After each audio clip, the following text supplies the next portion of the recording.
The desperate call. The sky above Vexar Prime burned with the orange glow of orbital bombardment.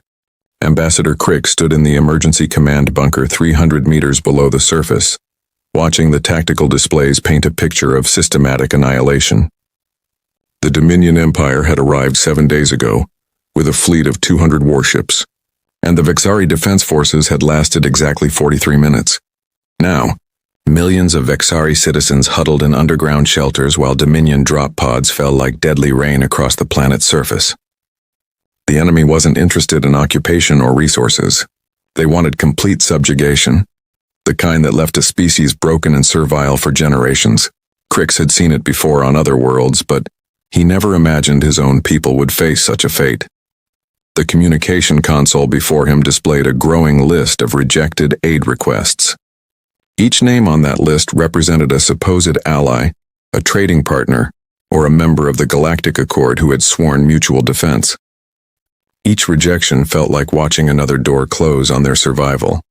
"Ambassador, we've lost contact with the northern continent," reported Commander Zelk, his scaled face showing the exhaustion of a week without sleep. The Vexari were a reptilian species, their green and brown scales typically vibrant with health. But stress had dulled everyone's coloration to a sickly gray. "The Dominion has deployed their atmospheric processors. They're converting our air to their preferred mixture." Crix closed his 4 eyes, a gesture of deep grief among his people. The atmospheric processors meant the Dominion intended to stay. Within months, the Vexari would need breathing apparatus on their own world. Within a year, any resistance would be impossible as their very atmosphere became hostile to their biology. "Any word from the Celestial Union?" Crix asked, though he already knew the answer. "They cite the non-aggression pact they signed with the Dominion last cycle," Zelk replied. "The Etherians claim their fleet is engaged in peacekeeping operations in the Outer Rim. The Quellans—" He paused, disgust evident in his voice. "The Quellans are already negotiating trade agreements with the Dominion for after our fall." The bunker shook as another kinetic strike hit somewhere above them. Dust fell from the ceiling and several junior officers scrambled to check structural integrity readings. They were running out of time and everyone knew it. "There must be someone," Crix muttered, scrolling through the database of known spacefaring civilizations. Most were either too far away, too weak, or already under some form of Dominion influence. The Empire had spent decades building their power base through intimidation and strategic alliances. Fighting them meant facing not just their fleets but the political isolation they could enforce. Then a name caught his attention, buried deep in the archived contact lists. Earth. The humans. Crix had heard stories about them, mostly from traders who'd ventured into their space. They were a young species by galactic standards, barely 2 centuries into FTL travel. But the stories were something else. Humans had fought 3 major interstellar wars in their short time among the stars, and they'd won all 3. Not through superior technology or overwhelming numbers, but through sheer stubborn refusal to surrender. They'd once sent a fleet of mining vessels armed with improvised weapons to defend a colony, and somehow won against a professional military force. They'd turned their own sun into a weapon to repel invaders. They were by all accounts completely insane by civilized standards. "Sir?" Zelk noticed Crix staring at the screen. "You're not seriously considering—" "The humans have no treaties with the Dominion," Crix said slowly. "No trade agreements to protect. No political capital to lose. They're isolated from galactic politics by choice." "Because they're unhinged," Zelk protested. "Sir, there are documented cases of human ships ramming enemy vessels when they ran out of ammunition. They treat war like some kind of competitive sport. Their military doctrine includes something they call acceptable losses that would horrify any civilized species." Another explosion rocked the bunker, closer this time. On the tactical display, Crix could see Dominion boring machines beginning their descent toward the shelter network. They had hours at most. "Unhinged might be exactly what we need," Crix said, initiating the communication protocol. "What do we have to lose? If they ignore us, we're no worse off. If they send help, we might die in an even more spectacular fashion," Zelk muttered, but he didn't try to stop the communication. The quantum entanglement communicator took several minutes to establish a connection across the vast distance to Earth's territory. When the screen finally activated, Crix found himself looking at a human male with short gray hair and weathered features. He wore a black uniform with minimal decoration, and behind him was what appeared to be a strategic command center. "This is Admiral Marcus Chen, Earth Defense Coalition," the human said in accented galactic standard. "We're receiving you, unknown caller. State your business." Crick straightened, trying to project dignity despite their desperate situation. "Admiral Chen, I am Ambassador Crix of the Vexari Republic. Our homeworld is under attack by the Dominion Empire. Our defenses have fallen, and our population faces extermination or enslavement. We formally request immediate military aid from Earth." The human's expression didn't change, but Crix noticed him gesture to someone off-screen. "Ambassador, I'm showing your location as the Vexar system, approximately 47 light-years from our nearest outpost. Can you confirm?" "Confirmed," Crix replied. "Admiral, I know our species have had minimal contact. We have no formal treaties, no trade agreements, nothing to offer you in this moment except our gratitude. But we're desperate. The Dominion is deploying atmospheric processors to make our world uninhabitable to us. We have millions of civilians in shelters that will be breached within hours. We need—" His voice cracked slightly. "Send us anything. We're getting slaughtered." Admiral Chen was quiet for a long moment, his dark eyes studying something off-screen. Crix could hear muffled voices in the background, what sounded like a heated discussion. The human military officer held up one hand, apparently listening to someone through an earpiece. "Ambassador Crix," Chen finally said, "I'm going to be direct with you. The Dominion Empire has been on our watch list for some time. They've been testing our borders, probing our defenses. We've been expecting them to make a major move, but we thought they'd come for us directly." Crix felt his heart sink. The humans were going to refuse just like all the others. They'd cite their own security concerns, their need to protect their own borders. "However," Chen continued, and Crix's attention snapped back to the screen, "Earth has a saying, 'The enemy of my enemy is my friend.' The Dominion made a mistake attacking you first. It shows their strategy, their methods, their willingness to commit genocide." The Admiral's expression hardened. "We don't take kindly to bullies, Ambassador, and we especially don't like genocidal empires operating in our stellar neighborhood." "Then, you'll help us?" Crix could barely believe what he was hearing. Chen smiled, and there was something predatory in that expression that made Crix understand why other species found humans unsettling. "Oh, we'll do more than help, Ambassador. You asked us to send anything." The Admiral turned to someone off-screen. "Prep the Prometheus for immediate departure, full combat loadout, and signal the Mars fleet. Tell them Operation Hammer is now active." "Admiral," Crix said quickly, "I should warn you, the Dominion has over 200 ships in our system. Their technology is advanced, their shields nearly impenetrable by conventional weapons." Chen's smile widened. "Ambassador, you said send anything. You didn't specify size limitations. The Prometheus isn't just anything, she's everything. 2.3 kilometers of human engineering, armed with weapons that violate at least 15 Galactic Accord treaties we never signed." He paused. "We'll be there in 18 hours. 18 hours? Zelk blurted out from beside Crix. "That's impossible. The journey should take weeks at maximum FTL." "Should take weeks with standard FTL," Chen corrected. "Humans don't do standard. We'll see you soon, Ambassador. Try to stay alive until then. Things are about to get interesting." The communication ended, leaving Crix and his staff staring at the blank screen. Above them, the Dominion continued their relentless assault, boring machines grinding ever closer to the civilian shelters. But for the first time in 7 days, Crix felt something other than despair. He wasn't sure if it was hope or terror. When Titans answer. 17 hours and 43 minutes after the communication ended, every sensor in the Vexar system screamed warning simultaneously. The Dominion fleet, arranged in perfect formation around Vexar Prime, suddenly found their instruments detecting a massive gravitational distortion approaching at impossible speeds. Commander Thrax of the Dominion Empire stood on the bridge of his flagship, the Inexorable Might, watching the readings with growing concern. "What is that?" he demanded, his forearms gesturing at the tactical display. "No ship creates that kind of subspace wake." "Unknown, Commander," his sensor officer replied, panic creeping into his voice. "The mass readings are... they must be malfunctioning. It's showing an object over 2 kilometers in length." "Impossible," Thrax snarled.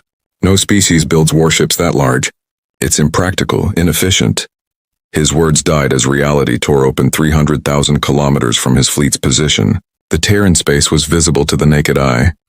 A writhing wound in the fabric of the universe that sparked with energies that shouldn't exist. And through that wound came humanity's answer to the Vexari's plea. The UES Prometheus emerged from what humans called a hellspace jump, like an ancient god of war taking physical form.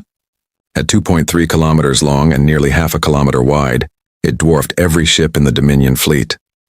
Its hull was not the smooth, elegant design favored by most spacefaring species, but a brutal architecture of angular armor plating, weapon emplacements, and siege shields that gave it the appearance of a flying fortress. In the Vexari command bunker, Ambassador Crick stared at the tactical display in shock. The human ship was impossible.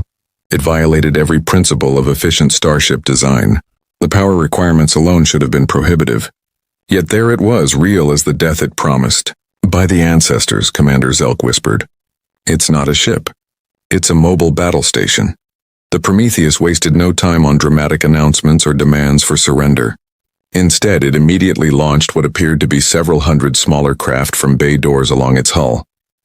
These weren't fighters in any conventional sense. They were automated weapon platforms, each one bristling with ordnance that began targeting Dominion ships with mechanical precision. Commander Thrax was the first to recover from his shock. All ships concentrate fire on that monstrosity. Everything we have! 200 Dominion vessels opened fire simultaneously, their energy beams and plasma torpedoes converging on the human ship in a display of firepower that should have vaporized any known vessel. The space around the Prometheus lit up like a small star as the barrage hit, and did absolutely nothing. The human ship's shields didn't shimmer or fluctuate like conventional energy barriers. Instead, the attack simply seemed to stop existing a kilometer from the hull, absorbed by something that defied conventional physics. "Sir," the Dominion sensor officer's voice was now pure terror. "Their shields, they're not energy-based. It's some kind of dimensional folding. Our weapons are being shunted into subspace." Then the Prometheus returned fire. The main gun of the human vessel was a spinal-mounted weapon that ran nearly the entire length of the ship. When it fired, it didn't produce a beam or a projectile in any traditional sense. Instead, it fired what humans called a reality spike, a concentrated burst of twisted spacetime that traveled at significant fraction of light speed and ignored conventional shields entirely. The first shot hit the Dominion heavy cruiser Dominant Fist. The ship didn't explode so much as cease. One moment it was there, 800 meters of advanced warship with a crew of 3,000. The next, it was an expanding cloud of subatomic particles, its very molecular structure unraveled by the impossible weapon. "Impossible," Thrax breathed, watching one of his finest ships simply erased from existence. But the Prometheus was just getting started. Along its hull, hundreds of smaller weapons began firing in sequence. Mass drivers launched projectiles at relativistic speeds. Plasma cannons that burned hotter than stellar cores sent streams of star stuff into Dominion shields. Missile pods opened and released swarms of guided munitions that seemed to phase in and out of reality, appearing inside enemy shields before detonating. The Dominion fleet, which had spent 7 days leisurely destroying Vexari defenses, found themselves in a nightmare. Their disciplined formations dissolved into chaos as ships desperately tried to evade weapons they didn't understand, fired from a vessel that shouldn't exist. On the bridge of the Prometheus, Admiral Sarah Conway stood with her hands clasped behind her back, watching the tactical display with clinical detachment. Conway was Admiral Chen's chosen commander for this operation, selected specifically for her reputation as humanity's most ruthlessly efficient naval officer. "Ma'am," her weapons officer reported, "the automated platforms have engaged 17% of enemy forces. Shall we deploy the Reapers?" Conway nodded. "Launch all Reaper squadrons. And charge the Nova cannon. Let's show them what humans do to genocidal empires." From the Prometheus's fighter bays, 300 more craft launched, but calling them fighters was like calling a shark a fish. Technically accurate, but missing the essential predatory nature. The Reaper-class attack craft were piloted by humans who had been selected for their ability to think in three-dimensional combat, while pulling G-forces that would liquefy most species. The Reapers dove into the Dominion formation like wolves among sheep. Where the Dominion fought with careful precision and calculated tactics, the humans fought with controlled chaos. Reaper pilots performed maneuvers that seemed to violate physics. using micro-jumps to appear behind enemy vessels, launching antimatter torpedoes at point-blank range, and then jumping away before the explosions consumed them. In the bunker, Crix watched the systematic destruction of the Dominion fleet with a mixture of awe and horror. In less than 30 minutes, the humans had destroyed 40 Dominion vessels and crippled dozens more. The atmospheric processors that had been converting Vexar Prime's air were priority targets, each one eliminated by surgical strikes from the Reaper squadrons. "They're not just winning," Zelk said quietly. "They're making an example." He was right. This wasn't just a rescue operation. This was a message to the entire galaxy about what happened when humanity decided to intervene. Commander Thrax, watching his fleet being methodically destroyed, made a desperate decision. All remaining ships form up for a concentrated assault on the human vessel. If we can just breach their shields. It was the decision Admiral Conway had been waiting for. As the remaining Dominion ships formed into a tight attack formation, she smiled coldly. "They're bunching up. Fire the Nova Cannon." The Nova Cannon was humanity's answer to the question, what happens when you weaponize a miniature star? The weapon drew power from the Prometheus's 3 fusion reactors simultaneously, channeling it into a magnetic containment field that compressed hydrogen to the point of stellar fusion. The result was a directed stellar eruption, a beam of the same forces that powered suns. When it fired, space itself seemed to scream. The beam carved through the Dominion formation like a blade of pure light, vaporizing everything in its path. Ships didn't just die. They were reduced to their component atoms. Then those atoms were reduced to quarks. Then even those fundamental particles were torn apart by the sheer energy involved. In 12 seconds, 70 Dominion ships ceased to exist. The remaining Dominion forces broke. Military discipline collapsed entirely as surviving ships fled in all directions, their crews overcome by a primal terror that transcended species. They had come to Vexar Prime as conquerors, secure in their technological superiority and military might. They were leaving, those who could leave, with the knowledge that there existed a species that treated warfare not as politics by other means, but as an art form of applied destruction. Commander Thrax's flagship was one of the few to escape, jumping to FTL the moment their drives charged. As the inexorable might fled the system, Thrax sent a single message to the Dominion High Command: do not provoke the humans. In the aftermath, as the Prometheus settled into orbit around Vexar Prime, Ambassador Crix found himself in communication with Admiral Conway. The human woman looked remarkably calm for someone who had just orchestrated the destruction of one of the galaxy's most powerful fleets. "Ambassador," Conway said, "we've eliminated the immediate threat and destroyed the atmospheric processors. Our medical frigates are en route to assist with your wounded. The Dominion won't be back, we'll make sure of that." "Admiral," Crix struggled to find words. "What you've done. The entire galaxy will know of this within days. The political ramifications." Conway smiled, and unlike Admiral Chen's predatory expression, hers was almost warm. "Ambassador, Earth has been alone in this galaxy for 2 centuries. We've watched empires rise and fall, seen species conquered and enslaved, observed genocide after genocide while the Galactic Accord debated and did nothing. We decided long ago that when we finally acted, it would be decisive." "But why now?" Crix asked. "Why us? We have nothing to offer you. No resources worth this level of intervention." "You asked for help," Conway replied simply. "You didn't demand, you didn't try to manipulate or threaten. You simply asked, admitting you had nothing to offer but gratitude. Do you know how rare that is in this galaxy? Honest desperation and genuine gratitude?" She paused, then added, "Besides, the Dominion was eventually going to come for Earth. Better to stop them here, save your people, and send a message all at once. The galaxy needs to understand that humanity might be young, might be considered primitive by some standards, but we have something most species lost long ago." "What's that?" Crix asked. "The willingness to be the monster that monsters fear," Conway said. "Your people are safe now, Ambassador. And if anyone else threatens you, just remember, you have our comm frequency." As the connection ended, Crix looked at the tactical display showing the debris field that had once been a Dominion invasion fleet. In less than an hour, humanity had shifted the balance of power in the entire galaxy. They had shown that technology and numbers meant nothing against a species that had turned warfare into science and violence into art. The Vexari were saved, but Crix wondered if the galaxy would ever be the same. The humans had announced their presence not with words or diplomacy, but with the complete annihilation of a fleet everyone had thought invincible. In the depths of space, the Prometheus hung like a dark angel over Vexar Prime, its very presence a warning to any who would threaten the innocent.